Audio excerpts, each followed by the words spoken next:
গত 16 বছরে বাংলাদেশের ভিতর থেকে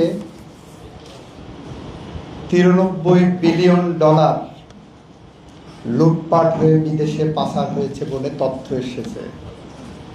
আমি মনে করি শেরেবাংলা ফজলুল হকের এই মৃত্যুবার্ষিকীতে দাঁড়িয়ে আমি সংশ্লিষ্টদের কাছে নিবেদন রাখতে চাই, ওই 93 বিলিয়ন ডলার যখন আপনারা দেশের মধ্যে ফেরত আনবেন, তার থেকে শেরেবাংলার জন্য শ্রদ্ধা জানানোর জন্য দক্ষিণ পশ্চিমাঞ্চলে 6 লেনের রাস্তা করেন এবং বরিশালের সাথে রেল সংযোগ স্থাপন করেন, তাহলে তার শ্রদ্ধা জানানো হবে, তার বিদেহী আত্মার প্রতি আমরা সঠিক একটি শ্রদ্ধা নিবেদন করতে পারব।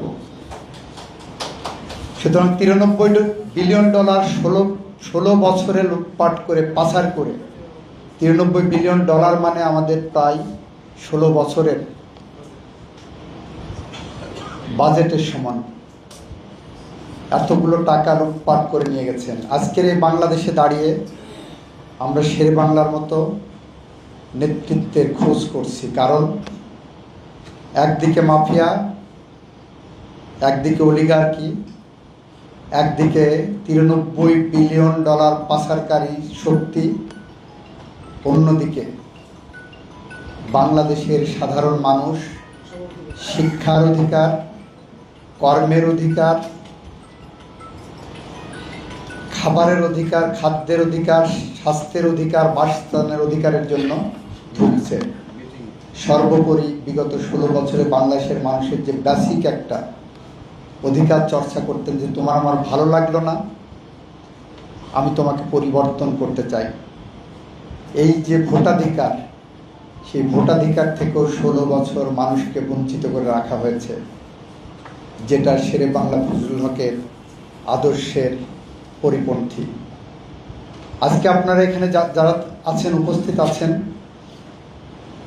তারা এমন একটি ভূখণ্ডের মানুষ, যে ভূখণ্ডে শুধু শেরেবাংলা জন্মগ্রহণ করেনি, যে ভূখণ্ড থেকে উঠে এসেছে কবি জীবনানন্দ দাশ এবং তার মা কুসুম কুমারী দাস।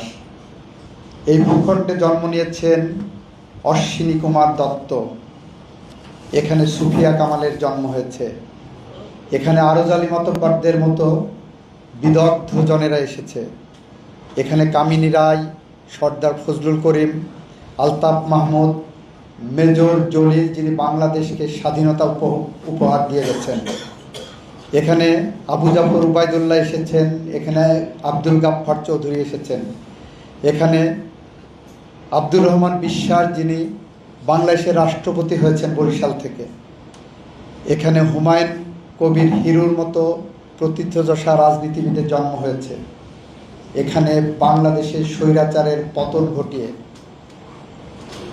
83 থেকে 90 পর্যন্ত জেনারেলদের বিরুদ্ধে সংগ্রাম করে বাংলাদেশে একটি গণতন্ত্র উপহার যারা দিয়েছিলেন, ডাকসুর সাবেক ভিপি ডাক্তার মুস্তাক হোসেনদের জন্ম হয়েছে। আপনার এমন একটি ভূখণ্ডের থেকে আজকে এই গুণীজনদের কদর করতে এসেছেন। শেরেবাংলার সন্তানেরা নাই যারা প্রতিনিয়ত বলতে থাকবেন, আমার বাবা এটা স্বপ্ন দেখতেন, ওটা স্বপ্ন দেখতেন। আজকে বাংলার প্রত্যন্ত অঞ্চলের মানুষ গভীর শ্রদ্ধার সাথে শেরেবাংলাকে স্মরণ করে, কোনো লুটেরাদের উপরে থুতু ফেলে না। এটাই শেরেবাংলার ভিন্নতা অন্যদের থেকে। প্রিয় উপস্থিতি, শেরেবাংলা সম্পর্কে ইতিমধ্যে আপনারা অনেক কিছু শুনেছেন। তিনি কলকাতার মতো জায়গায় তৎকালীন সময়ে একজন মুসলিম রাজনীতিবিদ হয়ে মেয়র নির্বাচিত হয়েছিলেন। এটা কিন্তু কম কথা নয়, যে কলকাতার মতো শহরে, এত বড় শহরে, যেখানে হিন্দু আধিপত্যবাদীরা, যেখানে ওই সময় হিন্দু মৌলবাদীরা লিড করতেন, শাসন করতেন, সেই জায়গায় দাঁড়িয়ে কিন্তু শেরেবাংলা ফজলুল হক উনি আপনাদের মেয়র হয়েছিলেন।